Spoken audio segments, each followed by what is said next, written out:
Hunters, your attention. If you're a part of the first fleet of hunters, or just a genuine Monster Hunter fan, you most likely already know who Yian Kut-Ku is. However, if you have no idea what this pink, clumsy bird wyvern is all about, I'm here to give you some sort of retrospective. And for the ones who have fought this bird wyvern over 100 times over, I know what you're thinking. It's just a basic early game monster. Oh no. Yian Kut-Ku is iconic. It's the starter monster that either made you feel like a true monster hunter or an absolute failure depending on how your first hunt against the creature went. In this video, I'm just going to be going on a bit of a rant about the newly announced returning monster, Yian Kut-Ku. Just going to give you guys a bit of an insight of what Yian Kut-Ku was like back then and just what kind of creature he is. I hope you enjoy this video. Let's get into it. Okay, so let me start by saying Yian Kut-Ku is a ridiculous monster overall. It's a weird mix of a chicken and I don't know, a lizard? I say lizard because it has scales. Yeah, that's what I see. And it has a huge beak which it uses to transport its young, feed on conchu, and most importantly, pecking at hunters. It's almost cartoonish in how awkward it looks, and don't even get me started on the way it runs. Lord have mercy. But that's Kut-Ku for you. That's what makes it fun to fight. It's goofy, unpredictable, and just simple enough that you feel joy when you beat it, but not so easy that you can completely dismiss it. Yian Kut-Ku keeps you on your toes, just enough to mess up your flow when you think you've got it all figured out. It's not the toughest, not by a long shot, but man, it can surprise you. Like when it suddenly does a ram attack flailing its body around like a mad chicken, or when it randomly decides to show you it has a fire element spit based attack, or like most other flying wyverns, it will spin its body 180 degrees to greet you with its tail.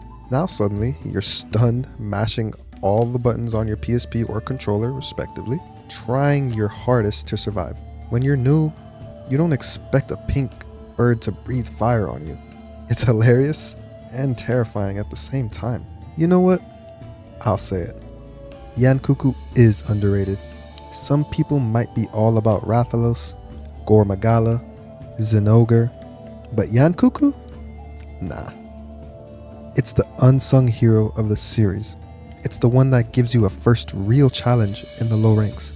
Not the great Jaggi, not the great Zuchi, but Yian Kut-Ku himself. Kut-Ku as a monster may not have the most flashy moves or even be that interesting as a monster as a whole, but it has one amazing thing going for it. It's nostalgic. It's one of those monsters that just doesn't get old. It's almost like a rite of passage for new hunters. You fight it, you struggle a bit, you learn, and then one day you come back to it with your new and improved gear and you annihilate it. That feeling of accomplishment lives with you forever as a hunter. At least it has for me. Deep down, we all have a soft spot for Yian Kut-Ku. No matter if you're a hunter of old or new, there's something special about this little pink bird.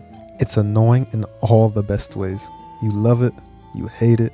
It's the monster you never knew you needed in your life until it showed up to peck your face off. So yeah, Yian Kut-Ku, you beautiful, chaotic, frustrating little wyvern. You'll always have a special place in my heart. And honestly, that's what Monster Hunter is all about. Facing off against these ridiculous creatures that take inspiration from real life and mythical creatures alike, and getting into a battle you never thought you would, and coming out on top as the true apex predator of the land, a monster hunter. Alright hunters, that's my little rant, if you want to even call it a rant, on Yian Kut-Ku and how I remember the creature. With the announcement of Kut-Ku returning in Monster Hunter Wilds, I'm even more excited than before to see this pink chicken in HD. Honestly, he's the real MVP of the early game monsters. I wholeheartedly believe that. Thanks for checking out this video. If you like these kind of rant videos, subscribe to the channel. I would greatly appreciate it, and it would motivate me more than I already am motivated to continue these kind of videos. Hope you have a great day or night, depending on when you do see the video. Thank you, and goodbye.